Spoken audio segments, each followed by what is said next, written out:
நான் போடுற bowling கொஞ்சம் டிஃப்ரெண்டா இருந்ததுனால எனக்கு ரெகக்னிஷன் பெட்டரா கிடைச்சது. ஸோ 27ல ஆரம்பிச்சேன் சார் கிரிக்கெட். 2.5 இயர்ஸ்ல இந்தியா விளையாடுனேன் சார். சூப்பருங்க. எனக்கு தெரிஞ்சு ஃபாஸ்டஸ்ட் பவுலர் ஃபாஸ்டஸ்ட் கிரிக்கெட்டர் உருவானது நீங்க தான் நினைக்கிறேன். இல்ல இதுவரைக்கும் நான் கேள்விப்பட்டது இல்லை. சின்ன குழந்தையில இருந்து ஆடுறாங்க, அந்த அது பண்ணாங்க, இது பண்ணாங்க, சிட்டி ஸ்கூல் ஆடினாங்க பீரியட்ல எல்லாம். அப்படி இருந்து நீங்க ஒருத்தர் தான் நினைக்கிறேன். இது ரெக்கார்ட் நினைக்கிறேன் இந்தியாவிலேயே. இவ்வளவு ஷார்ட் பீரியட்ல வந்து இவ்வளவு நீங்க ஒரு லேம்லெட் நீங்க வந்து வெரி பாப்புலர் ஃபிகர் ஆகி I think you only the person நினைக்கிறேன். ஏன்னா இந்தியா ஆடினதுக்கு அப்புறம் ஐபிஎல் ஆடினதுக்கு அப்புறம் நிறைய அப்ஸ் அண்ட் லோஸ் நிறைய எப்பவுமே இருக்கிற மாதிரி இருந்துச்சு. ஆனா அந்த நான் போடுற bowling கொஞ்சம் டிஃப்ரெண்டா இருந்ததுனால எனக்கு ரெகக்னிஷன் பெட்டரா கிடைச்சது. யார் ஃபர்ஸ்ட் உங்க bowling வந்து ஐடென்டிஃபை பண்ணாரு?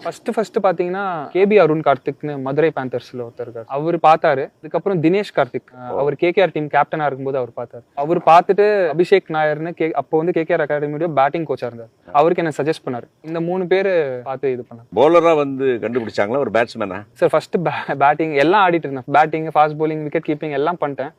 ஆனா எனக்கு கிளிக் ஆனது ஸ்பின் bowling தான் சார். எப்படி உங்க ஃபேமிலில வந்து உங்க ஃாதர் என்ன பண்றாரு ஆக்சுவலா? சார் ஃாதர் வந்து பிஎஸ்என்எல்ல வர்க் பண்ணிட்டு இருக்காரு சார். சோ இன்னொரு 2 monthsல அவருக்கு ரிட்டையர்மென்ட் இருக்கு. பேரு அப்பா பேரு வினோத் சக்கரவர்த்தி. வினோத் சக்கரவர்த்தி. அம்மா வந்து ஹோம் மேக்கர் தான் sir. Very good. So Vinod Chakravarthy son வந்து வருண் சக்கரவர்த்தி. ஆமா. சோ உங்க வீட்ல வந்து இந்த கிரிக்கெட்ல இந்த கலை சினிமா எல்லாத்தையும் போய் ட்ரை பண்ணீங்க இல்லையா? ஆமா. அதுல யார் என்கரேஜ் பண்ணது, யார் டிஸ்கரேஜ் பண்ணது? சார் டிஸ்கரேஜ் யாருமே பண்ணல சார். ஆனா 2 பேருமே அம்மா அப்பா எப்படின்னா கண்டிப்பா எனக்கு நிறைய ஹெல்ப்பும் பண்ணாங்க. ஆனா தடையா இருந்ததே இல்லை சார். கண்டிப்பா ரொம்ப ஹெல்ப் பண்ணியிருக்காங்க. நான் எங்கெல்லாம் போகணுமோ என்ன ட்ராப்லாம் பண்ணியிருக்காங்க. ஃபினான்ஷியலியும் ஹெல்ப் பண்ணியிருக்காங்க. கண்டிப்பா பேரண்ட்ஸ் வந்து பெரிய ரோல் ப்ளே பண்ணியிருக்காங்க. ஆமா ஆமா. அரேஞ்ச் மேரேஜா லவ் மேரேஜா? Love marriage sir. என்னங்க இது ஆடினால் அழகப்படனா நீங்க தான் நினைக்கிறேன். என்னன்னா ஆக்டிங் ட்ரை பண்ணிருக்கீங்க, இது கிரிக்கெட் ட்ரை பண்ணிருக்கீங்க, லவ் ட்ரை பண்ணீங்க. அதான் டாப். லவாங்ஸ் தான் இருக்குது இல்ல கஷ்டம். அது எப்படி அது நான் ஆர்கிடெக்டா இருக்கும்போது சென்னையில ஒரு ஆர்கிடெக்சரல் ஃபங்க்ஷன் நடந்துச்சு. அப்போ அங்க என்னோட வைஃப் வந்திருந்தாங்க. அப்போ பார்த்து பேசி பழகுனேன். எப்படி நீங்க லவ் பண்ணும்போது கிரிக்கெட்டர் ஆகல? இல்ல இல்ல இல்ல. நடிகரா நீங்களா? அப்போ வந்து நான் வந்து ஆர்கிடெக்ட் தான் சார்.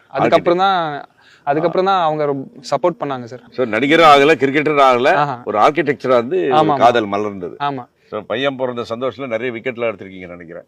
ஆமா சார். கடவுள் ஆசீர்வாதம். சோ நீங்க வந்து நடிகர் ஆகும்போதோ இல்லாட்டி ஒரு கிரிக்கெட்டர் ஆகும்போது அவங்க ஏதாவது அப்ஜெக்ட் பண்ணாங்களா? அவங்களுக்கு அப்ஜெக்ஷன்லாம் எதுவுமே பண்ணல சார். ஆனா டெஃபினட்டா ரொம்ப கன்சர்ன்டா இருந்தாங்க. ரொம்ப ட்ரை பண்ணிட்டே இருக்கேன், வேற விஷயம் ரொம்ப சீக்கிரமா ட்ரை பண்றேன், விடுறேன் அப்படின்னு. ஆனா அதான் நான் சொன்னேன் அவங்க கிட்ட, கண்டிப்பா இது ஒர்க் ஆகும்னு எனக்கு தோணுது, கிரிக்கெட் ஒர்க் ஆகும்னு தோணுது. சோ அதனால அவங்க ரொம்ப சப்போர்ட்டிவா இருந்தாங்க சார். சப்போஸ் உங்களுக்கு இந்த கிரிக்கெட் கிடைக்கல என்னவா இருப்பீங்க? கிரிக்கெட் கிடைக்கலன்னா நினைச்சு கூட பார்க்க முடியல சார். ஆனா திருப்பி ஆர்கிடெக்சர் தான் ஏதாவது யோசிச்சிருக்கணும் சார். உங்க ஃபேமிலியில வந்து நீங்க கிரிக்கெட்டர் ஆன உடனே உங்க பேரண்ட்ஸ் சந்தோஷப்பட்டிருப்பாங்க இல்லையா? அந்த தருணத்தை பத்தி சொல்லுங்க. ஹவு டு ஐபிஎல் செலக்ட் ஆகிற வரைக்கும் மற்ற டிஎன்பிஎல் அதெல்லாம் விளையாட்டேன். ஆனா வீட்டில் இன்னும் அந்த நம்பிக்கை வரல. அந்த ஸ்டெபிலிட்டி இன்னும் 27, 28 ஆயிடுச்சு, இன்னும் ஸ்டேபிளே ஆகலையே, இன்னும் டென்னிஸ் பால் தான் சும்மா சுத்திட்டு ஊர்லாம் சுத்தி விளையாடிட்டு இருக்கான், அந்த மாதிரி இது போச்சு. ஆனா அதுக்கப்புறம் சக்சஸ் ஆனதுனால they are very happy. ஆமா.